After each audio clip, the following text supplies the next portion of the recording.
சொன்னார்கள், அரசு ஊழியர் என்கின்ற ஒரு தொழிற்சங்க மாத இதழ் அப்போதைக்கு 60,000 போகிறது என்றால் எங்களுடைய கணக்கை நீங்கள் கணக்கிட்டு பார்த்துங்க என்று சொன்னார்கள்.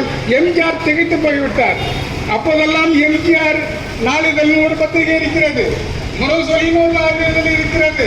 கட்சி பத்திரிகையிலேயே வழிநடத்த முடியாத அளவுக்கு, அதாவது ஓடாத அளவுக்கு இருந்த காலத்திலே ஒரு 60,000 அரசு ஊழியர் பத்திரிகை என்பது இந்த அரசு ஏதாவது கோரிக்கைகளை நிறைவேற்றுகிறதா அப்படி என்று எதிர்பார்த்திருந்தோம்.